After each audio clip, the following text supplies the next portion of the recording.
Bonjour. Suite à vos nombreuses demandes sur le site 220 ApsoPlug, nous avons décidé de réaliser rapidement une vidéo pouvant répondre à certaines de vos questions. Petit rappel sur les ondes électromagnétiques dans les logements. Elles sont essentiellement générées par l'installation électrique qui transporte des courants rayonnants. La solution la plus efficace est l'utilisation de câbles blindés, blindage reliés à la terre. Cette solution, dans certains cas, peut s'avérer onéreuse. Nous proposons donc une alternative, le 220 ApsoPlug. Cet appareil simple à utiliser se connecte sur une prise murale. Il peut faire une pièce, il fait peut-être un petit peu plus, on va rester sur une pièce. C'est très intéressant de l'installer dans la chambre car c'est l'endroit où nous sommes le plus exposés. Pour mémoire, la nuit, il vaut mieux que le niveau d'onde électromagnétique ne dépasse pas 5 volts mètre. Je vous propose donc une démonstration. Nous allons utiliser un appareil Chauvin-Arnoux, un mesureur de champ, une large bande.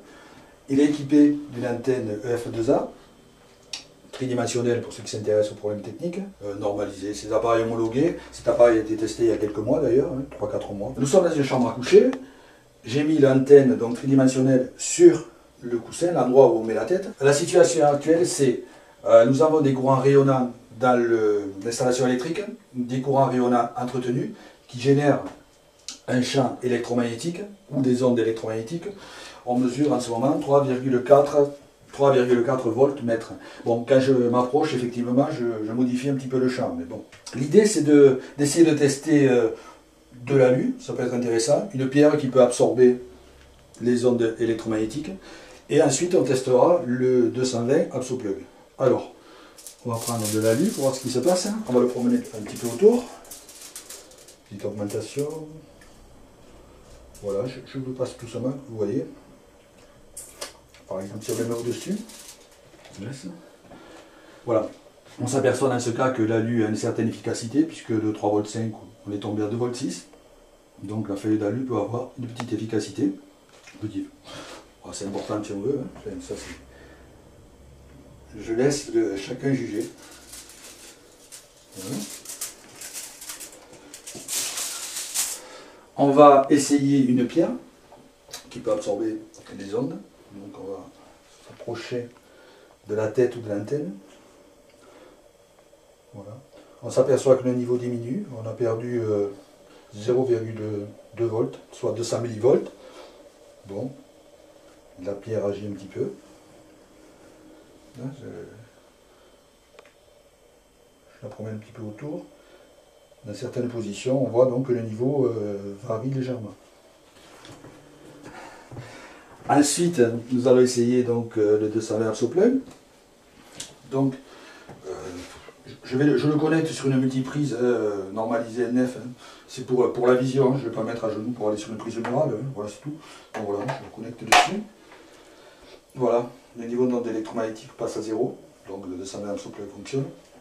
Je le déconnecte. Je vais le faire après si vous voulez écouter l'appareil, comme ça on aura une vision plus connectée.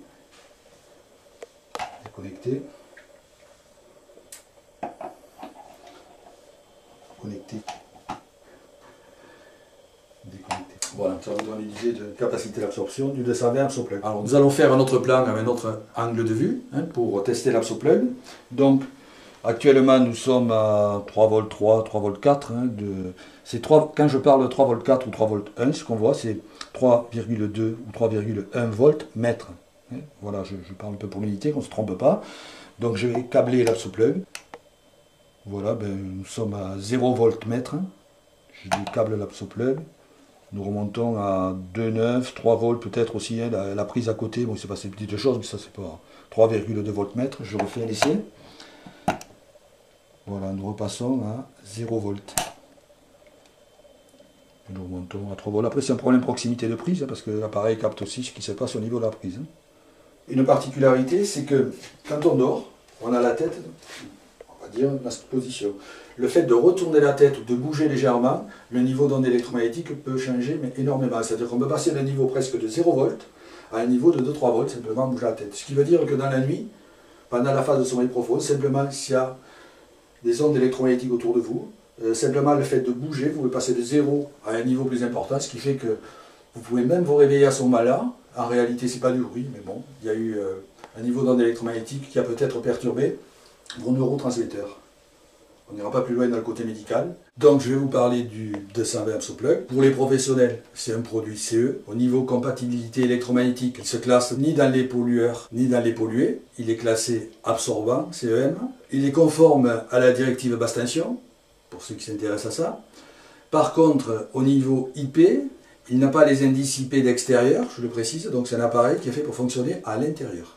Pour le mettre sur une prise, tout le monde peut le faire, donc on n'a pas d'installation. C'est un appareil qui doit être branché en permanence, parce qu'il ne consomme quasiment rien, quelques millièmes d'ampères. Il est garanti 2 ans. Il est aussi bidirectionnel, c'est-à-dire que quand il est branché donc sur une prise murale, à l'aide d'une multiprise normalisée, on peut donc câbler les appareils que vous avez dans la chambre, je ne sais pas, le radio-réveil, la lampe, ce que vous voulez. Les appareils qui seront branchés via cette multiprise verront leur courant rayonnant absorbé de la même façon que l'installation électrique. C'est un appareil qui est silencieux. Et puis c'est très intéressant de l'avoir en réalité la nuit, puisque moi je possède ça aussi bien sûr. C'est très intéressant de savoir que quand on dort, quelqu'un est là pour nous aider, nous surveiller, pour nous éviter d'avoir un niveau d'onde électromagnétique trop élevé dans la pièce où nous sommes. Alors je vais vous montrer quelque chose que d'habitude je ne montre pas, mais bon, certains comprendront peut-être pourquoi. Je vous montre un AbsoPlug ouvert. Là c'est une demi-coque de l'AbsoPlug. Dans cet AbsoPlug, je vais vous montrer quelque chose. Donc nous avons plusieurs composants. Donc composants électroniques sur une face, nous avons des composants électroniques sur une seconde face. Ces composants électroniques ont peut-être une particularité, c'est-à-dire par exemple ici, un des composants, ici c'est un boîtier où les composants HF sont à l'intérieur. Par contre les composants HF, volontairement, nous avons noyé dans de la résine, voilà, ils sont moulés dans la résine. Une particularité à ces composants, nous avons 4 selfs HF accordés. Pour les régler, pour les accorder, on utilise un banc HF avec un générateur, un oscilloscope et un analyseur de spectre. Pour accorder les spires, nous écartons plus ou moins les spires de la self, nous les déformons, nous faisons ça 4 fois. Pour éviter que les spires bougent au montage, nous vernissons l'ensemble, c'est pour ça que vous voyez ce vernis noir. Il permet deux choses, donc de protéger les selfs. Ça permet aussi de protéger le circuit contre l'humidité, contre la poussière. Ce produit ne devrait pas être ouvert, parce que s'il était ouvert, ça veut dire déjà qu'on perdra la garantie sur le produit, hein, comme tous les produits. Et s'il était ouvert et refermé, le problème c'est que les selfs bougeraient. On a 9 chances sur 10 d'écarter un petit peu les spires en l'ouvrant. Et à ce moment-là, le produit devient inactif ou générateur d'ondes électromagnétiques. Pour monter un produit comme ça, entre le circuit imprimé, bon, tout ce qu'il y a dessus, les réglages, aujourd'hui, ça nécessite à peu près, avec les tests, 3 heures. Donc pour conclure, ce que je voudrais dire, c'est que la meilleure solution quand même, donc c'est le câblage électrique blindé, on reste là-dessus. Précision pour... Je n'ai aucun intérêt dans la fabrication des câbles blindés, je le dis de suite, ni dans la distribution, ni dans l'installation. Là, je parle pour le bien-être des gens, on reste là. Si vous pouvez vous équiper un câble électrique blindé, faites-le. Si vous ne pouvez pas, il serait peut-être intéressant dans une pièce, au moins dans la chambre, d'utiliser le 220 AbsoPlug, qui est vraiment bon, une des solutions intermédiaires, hein, qui vous permet donc de diminuer le niveau d'onde électromagnétique chez vous. Pour des informations complémentaires et pour savoir comment se procurer le 220 AbsoPlug, rendez-vous sur le site 220absoplug.com.